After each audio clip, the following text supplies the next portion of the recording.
Olha, se você está aí negociando a sua fazenda, sítio, chácara, enfim, um imóvel rural, esse vídeo aqui é para você, tá? Preste muita atenção aqui no conteúdo e nos alertas que eu vou fazer, porque ainda hoje, em 2026, eu tô cansado de ver gente pagando imposto de renda errado e a maior, né, muito mais do que deveria pagar, por não observar as regras relacionadas à apuração do imposto de renda sobre o ganho de capital na venda de imóvel rural.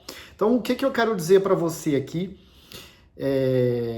embora o assunto não seja um assunto necessariamente novo, é que ainda hoje as pessoas desconhecem uma regra específica de apuração do imposto de renda na venda de terra nua, que permite uma economia tributária de milhares ou de milhões de reais.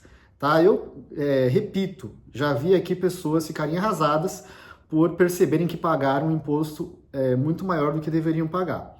Então, se você está aí negociando a sua terra, o seu imóvel rural, seja ele uma fazenda de muitos hectares, ou até mesmo um sítio pequeno, uma chácara, mas que paga o ITR, esse vídeo aqui é para você. Tá? Antes de mais nada, eu vou pedir para você se inscrever aqui no canal e curtir aqui o nosso conteúdo para você não perder, tá? Novas gravações aí, novos vídeos que com certeza ajudam muitas pessoas a economizarem tributos. Mas vamos lá. O que é a apuração específica do ganho de capital na venda do imóvel rural? Veja, quando a gente vende um imóvel, tem o lucro imobiliário, né, que é o termo mais conhecido aí pelas pessoas.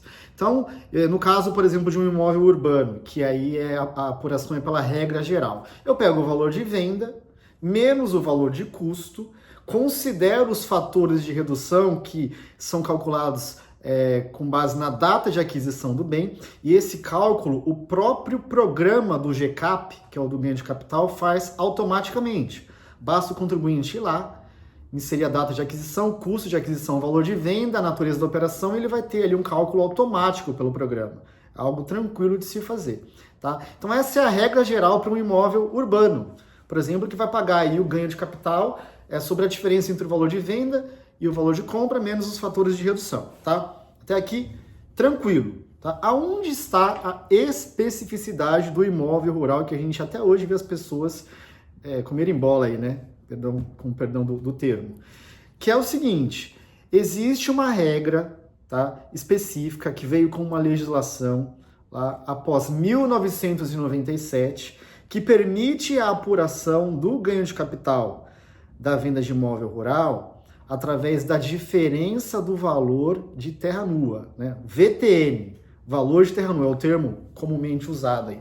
Então o ganho de capital de imóvel rural, qualquer imóvel rural que eu venda, o cálculo é através da diferença de VTNs? E a resposta é não.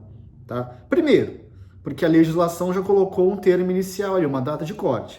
Então este critério de cálculo, esta possibilidade de cálculo, ela existe apenas para os imóveis adquiridos após 1997. Então, como a gente já está em 2026, hoje em dia a grande maioria dos imóveis já entram nessa regra, porque 1997 já ficou aí há bastante tempo atrás, tá? Se você tiver com um imóvel rural adquirido antes de 1997, aí essa apuração específica que a gente fala aqui no vídeo não se aplica para você, mas você vai ter a apuração do GCAP pela regra geral com os fatores de redução calculados com base na data de aquisição. Tá? Ainda assim, você pode ter aí um desconto interessante. Tá? Normalmente não é tão interessante quanto a apuração pelo VTN, mas ainda assim é interessante porque já é um imóvel com data de aquisição mais antiga.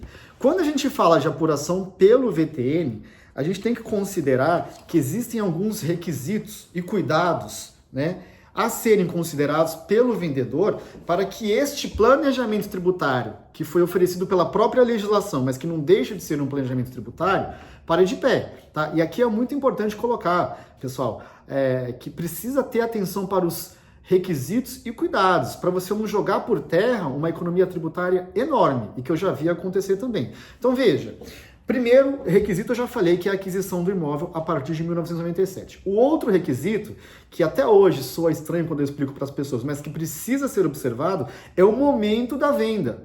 Então existe uma discussão no âmbito da Receita Federal de que eu poderia fazer a venda do meu imóvel após a entrega do ITR do ano, que que acontece ali a partir de meados de agosto. Ah, então se eu vender em abril eu não posso ter o benefício? Veja, a gente já começa a entrar numa análise de risco aqui. No entendimento da Receita Federal, inclusive já manifestado no Perguntas e Respostas, você não poderia fazer a apuração pelo VTN. Tá? Mas isso é discutível, cada caso é um caso, e não deixe de analisar o seu caso e contratar uma pessoa para cuidar disso, inclusive eu me coloco à disposição, porque sempre há uma alternativa, sempre há um planejamento, tá? Pela via administrativa ou eventualmente pela via judicial. Mas com certeza pagar pelo VTN vai ser melhor para você. Então não descarte essa possibilidade. Normalmente a gente ajusta a venda no último trimestre do ano para fugir desse risco, mas também é possível analisar outros caminhos aí, tá? Outra questão importante, a data da emissão na posse, também precisa considerar o ITR, pessoal, tá? Muita gente fala, pô, então eu vou fazer um arrendamento antes e depois eu faço a venda. Cuidado, você pode ser enquadrado aí como uma venda feita antes da entrega do ITR, inclusive com uma simulação. Muita gente recebe sinal da venda antes da entrega do ITR e faz o contrato depois. A Receita, se fiscalizar, ela vai enxergar isso. Então, tenham muita atenção para isso também. E um outro ponto muito relevante que eu gostaria de colocar aqui para vocês é a questão do ITR em si, tá? Por anos, eu vi aqui as pessoas preencherem o ITR subavaliando o preço da terra. Obviamente com o objetivo de economizar no ITR, né? E o ITR, historicamente, é um imposto menos fiscalizado, né? Hoje em dia, com as prefeituras aí muito mais preparadas, os sistemas mais avançados, o preço da terra, né, a pauta da terra disponível aí na base de dados dos municípios, a gente já vê que eles têm muito mais capacidade tecnológica e de informação para fazer a fiscalização. Mas isso nem sempre foi assim. Agora, o ponto que eu coloco muito relevante veja, e até tem um outro vídeo disso aqui no canal, que trata do CIPIT, que é o Sistema Interno de Preço de Terras da Receita Federal. Então, tem que tomar muito cuidado com a forma a se preencher o ITR hoje.